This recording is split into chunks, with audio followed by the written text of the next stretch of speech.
Shalom pemirsa, sahabat Bible Study, berjumpa lagi di program Bible Study tentunya. Masih bersama saya Yosi Mokalu dengan tema yang sama, Akhir Zaman. Dan narasumbernya masih bersama Ibu Castelia dan juga ada mahasiswa-mahasiswa dari Amanat Agung ya, STT Amanat Agung. Ada siapa kamu namanya? Robert, apa siapa gitu? Nama Stefan, Bari, dan Timotius. Ya, saya jadi ngehang sedikit nih. Terlalu ganteng soalnya ini. Dan kita punya satu pertanyaan yang belum sempat terjawab oleh Ibu Castelia. Seperti apa pertanyaannya? Kita simak dulu tayangannya. Dalam merespons kebingungan jemaat di Tesalonika tadi, Paulus menyampaikan tanda-tanda dari akhir zaman.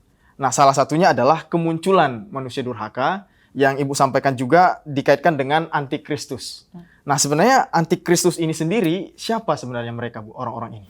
Ya, itu dia ternyata pertanyaan dari Timotius yang belum terjawab sama Ibu Castelia, yaitu siapa sih antikris itu, Bu? Nah, silakan dijawab, Bu. Apakah ada hubungannya dengan Project Pop? Tentu saja tidak ada. Nggak ada. Ya, tadi saya sudah sempat menyampaikan sedikit penggambarannya itu disebutkan oleh Paulus kan sebagai the man of lawlessness ya, orang yang tak berhukum itu. Jadi antikris ini bukanlah setan dan bahkan dia dibedakan dari setan gitu. Tetapi dia berasal dari setan gitu. Berasal dari setan dan juga merupakan alat yang dikuasai atau dipakai oleh iblis gitu untuk membawa orang percaya ini menjadi pemberontak terhadap Allah gitu, menjadi memberontak terhadap Allah. Nah, jadi antikris ini adalah mereka yang meletakkan dirinya di tempatnya Allah gitu. Dan berupaya merebut apa yang ada pada diri Allah dan bahkan memproklamasikan dirinya sebagai Allah. Wow. Jadi banyak sekali sebenarnya dalam kitab Perjanjian Lama menggambarkan tentang hal ini. Misalnya di dalam Yesaya 14 ayat 13, misalnya Yehezkiel 28 ayat yang kedua, Daniel 7 ayat 25 dan seterusnya gitu. Jadi gambaran-gambaran semacam ini bahwa gambaran seorang antikris itu adalah seorang yang merebut tahtanya Allah dan bertindak memproklamasikan dirinya sebagai Allah. Itulah hal yang terjadi yang kita pahami tentang antikris.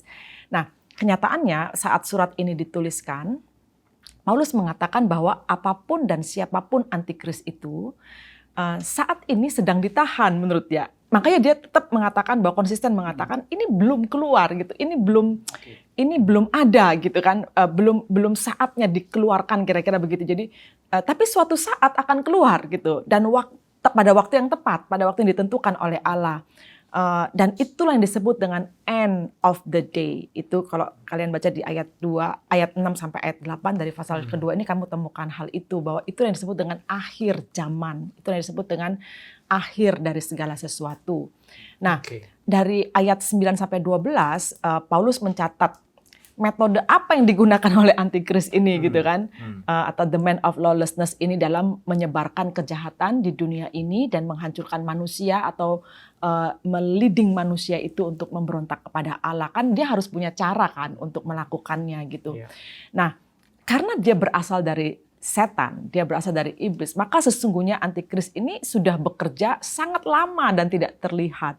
Seperti at work behind the scene kalau kata penafsir begitu. Dia itu bekerja terus gitu, meskipun dia ditahan, meskipun dia belum keluar, meskipun dia belum dimunculkan gitu ya, tetapi dia terus bekerja gitu. Jadi bukan kayak dikurung lalu nggak bisa apa-apa, enggak. Dia terus bekerja at work behind the scene. Karena makanya Paulus mengatakan begini kan, karena perjuangan kita ini bukanlah melawan darah dan daging, misalnya dia katakan gitu, tetapi melawan pemerintah-pemerintah, melawan penguasa-penguasa, melawan penghulu-penghulu di udara yang di dunia yang gelap ini, melawan roh-roh jahat di udara. Artinya semua di sekeliling kita ini ada pekerjaannya antikris gitu. Cuman kita tidak melihat wujudnya, tapi dia bekerja dengan luar biasa gitu.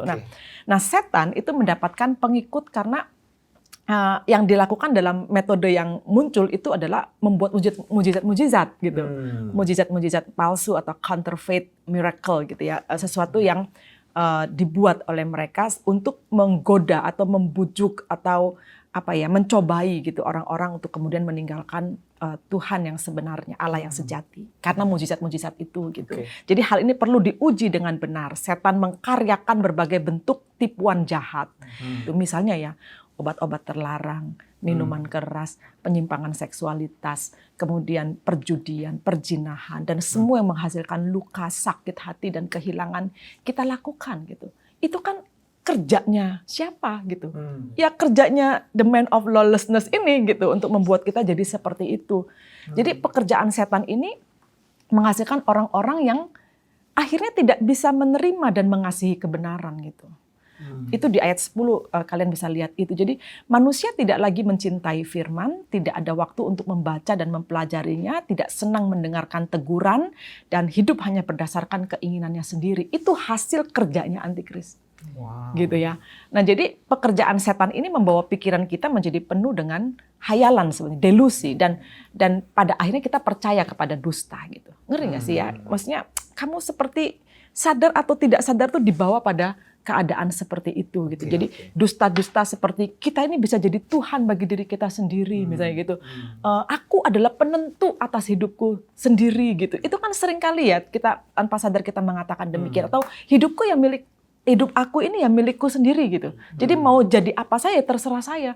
Apa iya anak Tuhan diajari kebenaran yang seperti itu? Itu bukan kebenaran dari firman Tuhan gitu. Bahwa kita hidup dipanggil oleh Tuhan menjalankan misi di dunia ini. Kita hidup dengan tujuan gitu. Itu kan yang diajarkan Tuhan. Jadi kalau kita lihat apa yang menjadi efek keberadaan antikris ini sebenarnya sangat besar. Dan itu harus diantisipasi oleh kita semua. Wow. Ini saya jadi mengingat bahkan kalau tadi bicara soal dusta, deceiveness, ini banyak sekali kan yang kita sepakati sepertinya kalimat yang keren ya. Misalnya hidup cuma sekali. Ya, itu kan kalimatnya keren ya. Udah kenapa why waste it? Ayo kita have fun misalnya kayak gitu, dan berbahaya sekali have fun itu seperti apa ya. Berarti deceiveness itu juga termasuk dusta-dusta pembenaran akan kelakuan kita yang salah misalnya gitu yang ditawarkan.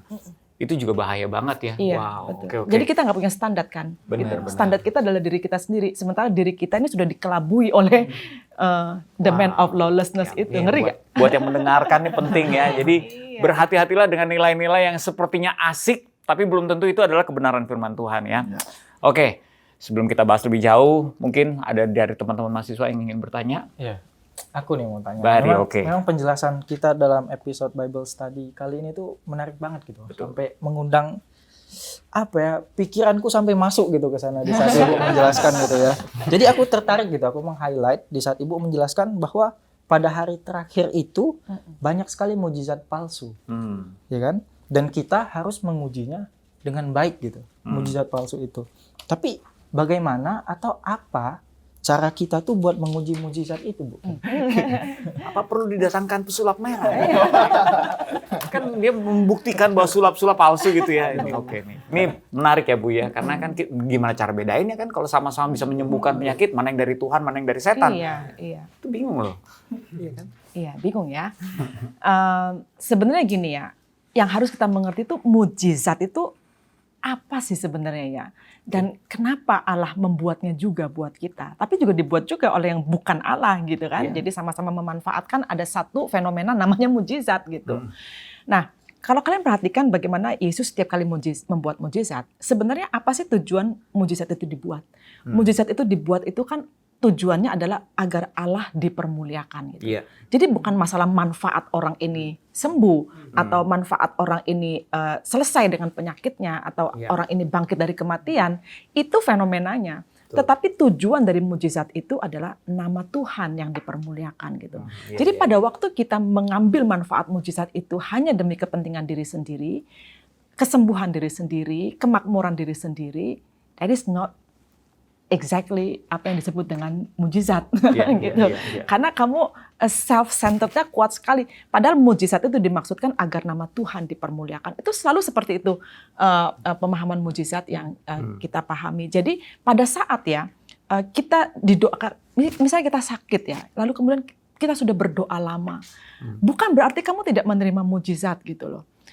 Dalam arti yang sesungguhnya ya. Maksudnya ada contoh nih ya, ada seorang yang sakit lama ginjal, dia sudah berat sekali dan kemudian dia tidak menerima kesembuhan, tetapi dia merasakan kelepasan jiwanya gitu, dan dia bahkan dia bisa mengatakan gini, dalam sakitku aku bisa bersaksi. Artinya dia menerima mukjizat dalam pengertian bukan sembuh, tetapi dia menerima mujizat dalam pengertian dia bisa menerima apa yang dia rasakan itu sebagai penyakit itu, tapi dalam penyakit itu dia bisa memuliakan Tuhan dan bersaksi. Itu mujizat menurut saya. Jadi kita harus memahami mujizat itu bukan hanya sebagai sebuah fenomena, tapi itu adalah sarana yang Allah ciptakan agar nama Allah dipermuliakan gitu. Nah itu yang harus kita pahami. Kalau enggak orang Kristen hanya mikir gimana dapat mujizat, lalu baru kemudian dia bertobat, dia bergening dengan Tuhan, dapat mujizat, dia bertobat gitu. Nah itu kan udah nggak benar lagi sebenarnya ajaran yang semacam itu. Wow, itu pikiran nggak sebelumnya ya. Bahwa kita selalu berpikir bahwa mujizat itu harus dalam bentuk yang sembuh, ya kan. Tapi pemahaman itu adalah bagian dari mujizat. Bahkan itu kan kenapa disebut bisa mempermuliakan nama Allah, karena saya berpikir kan kalau orang-orang ada yang datang mendoakan dia, terus malah justru jadi mendapat kekuatan dari kesaksiannya dia kan. Betul. Ya belum tentu loh Tuhan sedang mungkin waktu saya sebentar lagi karena saya harus menghadap ya, tapi saya bisa melihat itu semua sebagai suatu kebaikan Tuhan gitu kan. Jadi mempermuliakan nama Tuhan kan. Keren banget ya. Kita belajar banyak ya. Itu kan mujizat ya. Orang sakit terbaring tapi dia yang bersaksi. Betul. Kenapa kita nggak bisa melihat itu sebagai mujizat gitu? Ayo, kenapa? Ayo. Padahal termasuk saya yang bisa melihat itu. Iya. Wow, terima kasih Bu Kaselia. Semuanya bertepuk tangan. Terima kasih ya pemirsa. Pasti Anda juga mendapatkan banyak hal dari episode kali ini tentang akhir zaman. Bahkan kita membahas juga hal-hal lain yang baru tentunya dalam pemahaman atau pendalaman Alkitab kita. Jadi jangan sampai melewatkan karena dalam Bible Study kita pasti akan membahas topik-topik menarik lainnya. Semoga Anda diberkati, kita juga semua di sini diberkati. Kita ketemu lagi, Tuhan memberkati.